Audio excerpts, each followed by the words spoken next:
नमस्कार। आज हम एक बहुत ही दिलचस्प कहानी में गोता लगाने वाले हैं, जो सीधे हमारे पुराणों से निकल कर आती है। 12 ज्योतिर्लिंगों की उत्पत्ति और उनका गहरा मतलब। ये सिर्फ तीर्थस्थलों की कहानी नहीं है, बल्कि ये ब्रह्मांड की चेतना की कहानी है। अब देखिए, ये पूरी कहानी शुरू होती है एक बहुत बड़े सवाल से। एक ऐसा सवाल जिसने कह सकते हैं कि पूरे ब्रह्मांड में एक संघर्ष को जन्म दे दिया कि सृष्टि के रचयिता ब्रह्मा और पालक विष्णु में से कौन ज्यादा शक्तिशाली है। तो चलिए कहानी के पहले हिस्से में चलते हैं। और ये कोई मामूली सवाल नहीं था। पुराणों के हिसाब से ये एक बहुत ही बुनियादी बहस की शुरुआत थी। जैसा कि शिव पुराण और लिंग पुराण में बताया गया है, ये बहस इतनी ज्यादा बढ़ गई कि अरे भाई, ब्रह्मांड का संतुलन ही बिगड़ने का खतरा हो गया। ये दिखाता है कि मैं का भाव, ये जो ईगो है, वो कितना शक्तिशाली हो सकता है। सोचिए, सृष्टि के सबसे बड़े देवता तक इसके असर में आ गए। और ठीक उसी वक्त जब ये तनाव एकदम चरम पर था, जब अहंकार सबसे ऊपर था, तब कुछ ऐसा हुआ जिसकी किसी ने कल्पना भी नहीं की थी।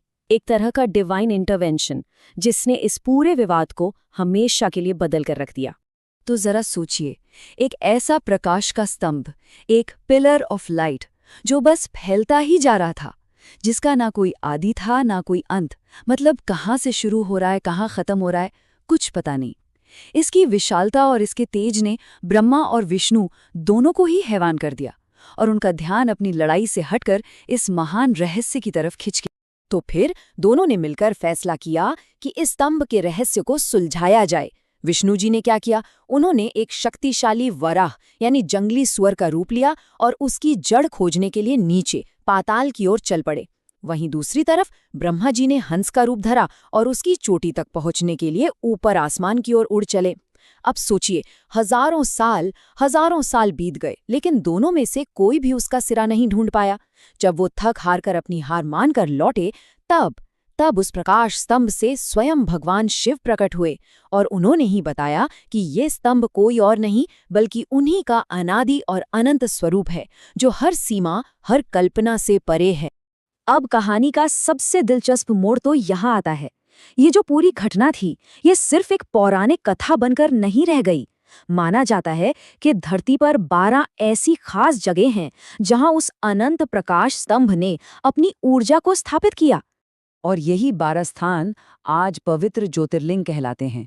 ये पूरे भारत में फैले हुए हैं। आप देखिए, गुजरात के सोमनाथ से लेकर ऊपर हिमालय के केदारनाथ तक। और हर एक ज्योतिर्लिंग के साथ ना अपनी एक अलग, एक अनूठी कहानी जुड़ी हुई है। जैसे कहीं महाकालेश्वर हैं, जो काल के स्वामी हैं, तो कहीं रामेश्वरम है, जिसकी स्थापना स्वयं भगवान राम ने की थी। ये विविधता ही तो है जो भारत की सांस्कृतिक और आध्यात्मिक विरासत को इतना अमीर बनाती है। लेकिन रुकिए, ज्योतिर्लिंग का मतलब सिर्फ इन कहानियों या इन जगहों तक ही सीमित नहीं है। इसका एक बहुत ही गहरा, एक आध्यात्मिक अर्थ भी है, जो असल में इस पूरी कहानी का निचोड़ है। चलिए इस शब्द को ही तोड़कर समझते हैं।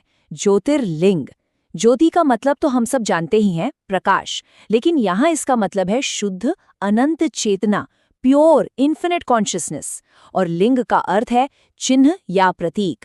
तो जब हम इन दोनों को मिलाते हैं तो ज्योतिर्लिंग का असल मतलब बनता है शिव का वो रूप जो हर सीमा से परे उस अनंत चेतना का प्रतीक है। तो सबसे जरूरी बात जो समझने वाली है वो ये है कि ज्योतिर्लिंग सिर्फ एक मूर्ति या पत्थर नहीं है।